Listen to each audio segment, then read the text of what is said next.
एक उत्तर प्रदेश का राज्य मंत्री तो दूसरा क्षेत्र का लोकल छुटभैया नेता और गुंडा दोनों ही थाने के अंदर थे। आपसी विवाद को लेकर दोनों ही पक्ष थाने पहुंचे। ऐसी सिचुएशन में डेफिनेटली पुलिस मंत्री महोदय की ज्यादा आवभगत करेगी। इसके बाद तो उसे लोकल नेता ने ऐसा कदम उठाया, इसके बारे में किसी ने सोचा भी नहीं। उसने मंत्री महोदय के नजदीक जाकर थाने के स्टाफ के सामने ही गोली मार दी। मंत्री महोदय की तत्काल मौके पर मौत हो जाती है और उन्हें मारने वाला वहां से फरार। लेकिन आपको इससे भी ज्यादा हैरत तो ये जानकर होगी कि इस हत्याकांड के मामले में अदालत को कोई गवाह ही नहीं मिले। इसे विकास दुबे का आतंक कहें, पुलिस की नाकामी कहानी या फिर सिस्टम में मौजूद खोट का नतीजा, इस बात का फैसला हम आप पर छोड़ते हैं। लेकिन विकास दुबे का टेरर यहाँ पर खत्म नहीं होता, बल्कि यहाँ से और भी एक्सट्रीम लेवल पर जाता है। तो आइए जानते हैं कानपुर वाले विकास दुबे की पूरी कहानी। बने रहिए हमारे साथ वीडियो में आखिर तक। उत्तर प्रदेश के कानपुर देहात के नजदीक का विकरू गांव में 26 दिसंबर 1964 को विकास दुबे का जन्म हुआ। इसके दो भाई थे, दीपक दुबे और चंद्रकांत दुबे। बिकरू गांव को विकास दुबे के नाम से जाना जाता है। विकास दुबे का जन्म इसी गांव में हुआ। शुरुआती पढ़ाई लिखाई के बाद एक समय ग्राम प्रधान के चुनाव के दौरान झगड़ा हुआ। झगड़े के बाद विकास दुबे अपराध के रास्ते पर बढ़ता चला गया। ताराचंद इंटर कॉलेज के असिस्टेंट मैनेजर सिद्धेश्वर पांडे इसका पहला शिकार बने और उस मामले में ये जेल भी गया। लेकिन इसने जेल में रहते हुए ही दूसरे कत्ल की भी साजिश रच ली। इसमें जेल में रहकर राम बाबू यादव की हत्या करवाई। उसके बाद जमानत पर बाहर आ गया। 12 अक्टूबर 2001 को विकास ने जिस कांड को अंजाम दिया, उसने इसे दुर्दांत अपराधियों की लाइन में खड़ा कर दिया। दरअसल इसी दौरान उत्तर प्रदेश में राजनाथ सिंह मुख्यमंत्री थे और उनकी सरकार में संतोष शुक्ला राज्य मंत्री का दर्जा रखते थे। संतोष शुक्ला भी विकास दुबे के इलाके से ही आते थे। विकास दुबे ने राजनीति में हाथ आजमाने के लिए अपने परिवार को लोगों को ग्राम पंचायत के चुनाव में उतारना शुरू किया, ताकि उसका सपना भी एक राजनीतिक अस्तित्व बन सके। 12 अक्टूबर 2001 को संतोष शुक्ला और विकास दुबे के समर्थक रैली निकाल रहे थे। मौका पंचायत चुनाव का था। इसी दौरान दोनों के समर्थकों में झगड़ा हो गया और विकास दुबे संतोष शुक्ला के खिलाफ रिपोर्ट लिखवाने के लिए शिवली थाने पहुंच गए। उसका कहना था कि संतोष शुक्ला के समर्थकों ने उसके ऊपर बम फेंका है। उसी थाने में थोड़ी देर बाद संतोष शुक्ला भी अपने समर्थकों के साथ पहुंच गए। उन्होंने विकास दुबे और उसके समर्थकों पर अपने ऊपर हुए जानलेवा हमले का आरोप लगाते हुए पुलिस से क्रॉस फिर करने को कहा। एक राज्य मंत्री को थाने में आया हुआ देखकर थाने के स्टाफ ने संतोष शुक्ला की तरफ ध्यान केंद्रित किया और उनकी बात सुनी, तो विकास दुबे को लगा कि पुलिस उनकी बात नहीं सुन रही। इसके बाद विकास दुबे ने थाने में ही संतोष शुक्ला को गोली मारी और वहीं उनकी मौत हो गई। इसके बाद विकास दुबे फरार हो गया और जब संतोष शुक्ला के समर्थक वहां पहुंचे तो उन्होंने विकास दुबे के समर्थकों की छूटी हुई गाड़ियों में आग लगा दी। कुछ समय बाद पुलिस ने विकास दुबे को अरेस्ट किया। इस मामले में पुलिस ने 40 दिन में ही चार्जशीट को पेश कर दिया। इस पूरे इंसिडेंट का एक भी आई विटनेस पुलिस ने पेश नहीं किया। केवल संतोष शुक्ला के भाई ने ही इस मामले में गवाही दी। इसके पीछे कारण भी था कि पुलिस के अधिकारियों ने थाने के उस स्टाफ को भी आरोपी बना दिया जो उस वक्त वहां मौजूद था। संतोष शुक्ला के भाई ने विकास दुबे के खिलाफ गवाही दी। वो क्राइम स्पॉट पर मौजूद ही नहीं था।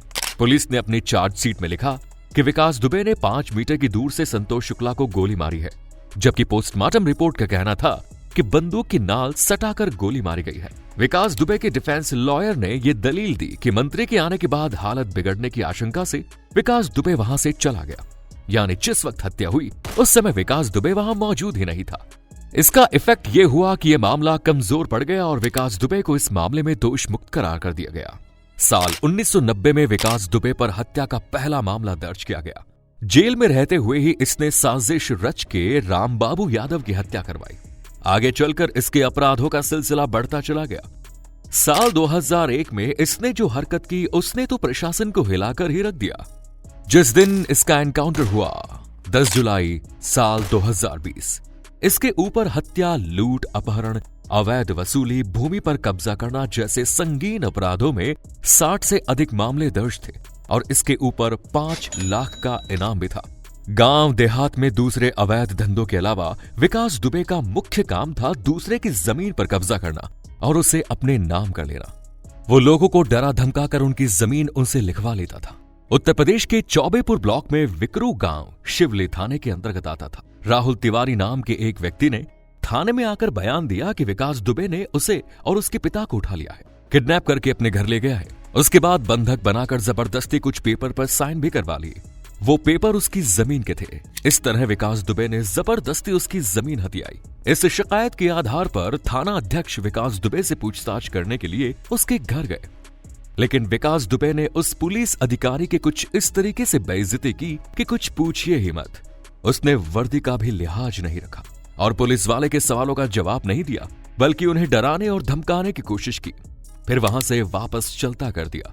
वापस आकर थाना अध्यक्ष ने अपने अधिकारियों से बात की कि उन्हें जानकारी दी कि विकास दुबे ने जमीन के मालिक और उसके बेटे का अपहरण करके दबाव में लिया और फिर जबरदस्ती उनकी जमीन अपने नाम लिखवा ली। इस मामले में जब पुलिस ने उससे पूछताछ करनी चाही तो विकास दुबे ने ना तो सीधे मुंह बात की, ना थाने आया, बल्कि उल्टा बदतमीजी पर उतर आया।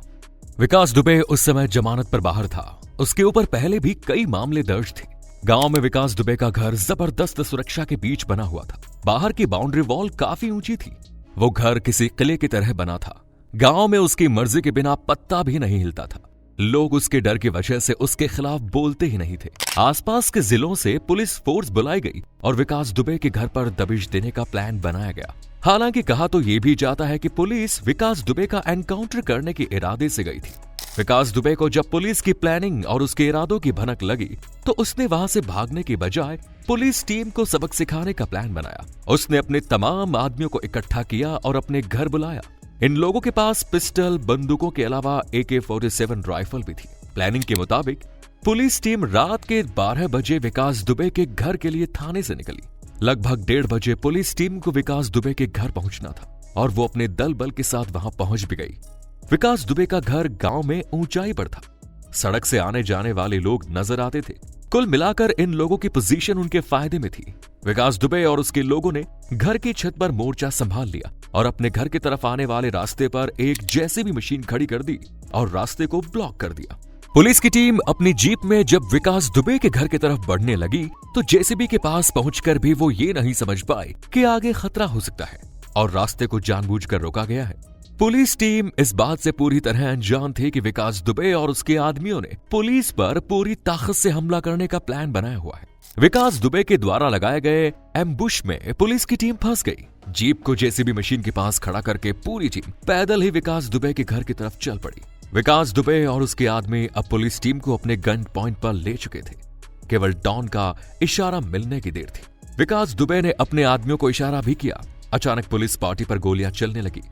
पुलिस के पास रिटेलिएट करने का भी मौका नहीं था। विकास दुबे और उसके आदमियों का हौसला इतना बुलंद था कि इस गोलीबारी के थमने के बाद वो ये देखने के लिए नीचे उतरे कि पुलिस पार्टी के कितने लोग अभी भी जिंदा है और कहां छुपे हैं। पुलिस वाले अपनी जान बचाने के लिए आसपास के घरों में छुप गए। विकास दुबे के लोग उन घरों में पहुंचे और जिंदा पुलिस वालों को निकालकर जान से मार दिया। देखते ही देखते एक एक करके 8 पुलिस वाले शहीद हो गए। इनमें एक CO, डिप्टी रैंक का अफसर, एक सब इंस्पेक्टर और बाकी पुलिस डिपार्टमेंट के कर्मचारी थे। लगभग 45 मिनट तक विकास दुबे और उसके आदमी इस अपराध को अंजाम देते रहे। फिर अंधेरे का फायदा उठाकर गांव से भाग गए। एक घायल पुलिस वाले ने जब इस पूरे घटनाक्रम की जानकारी अपने ऊपर के अधिकारियों को दी तो सारे के सारे अधिकारी घटनास्थल की तरफ चले। 5 घायलों को हॉस्पिटलाइज्ड किया गया। इसके बाद पुलिस टीम के लिए सेल्फ रियलाइजेशन की बारी थी। उनके प्लान में कमी थी। इन अपराधियों के पास इतने सारे हथियार इकट्ठा हो गए और पुलिस को जानकारी नहीं थी। तो ये उनके इंफॉर्मेशन नेटवर्क की कमी थी या फिर पुलिस के बीच से ही कोई ऐसा खबरी था जिसने पुलिस के एक्शन की तमाम जानकारी विकास दुबे को दी। इसके अलावा अपराधियों के हौसले बुलंद होने का एक और कारण है कि उन पर उनके राजनीतिक आकाओं का हाथ होता है। ऐसे अपराधियों के लिए राजनीति संरक्षण जनता के लिए नासूर बन जाता है। कभी कभी अपराधी खुद राजनेताओं पर भी भारी पड़ जाते हैं। विकास दुबे के हर पार्टी के नेता से संबंधित थे। सरकार चाहे किसी भी पार्टी की हो, सिस्टम विकास दुबे का ही चलता था। इस कांड के बाद पुलिस टीम अपने पूरे फॉर्म में आ गई और वो विकास दुबे की तलाश को जोर शोर से करने लगी। इसके साथ ही एक एक करके विकास दुबे के उन तमाम साथियों को मौत की घाट उतारा गया जिन पर उस कांड में शामिल होने का शक था और जो विकास दुबे के करीबी थे। अपनी जान बचाकर भागता हुआ विकास दुबे मध्य प्रदेश के उज्जैन जिले के महाकाल मंदिर गया, जहां उसे स्पॉट किया गया। फिर उसके होने की सूचना पुलिस को दी गई।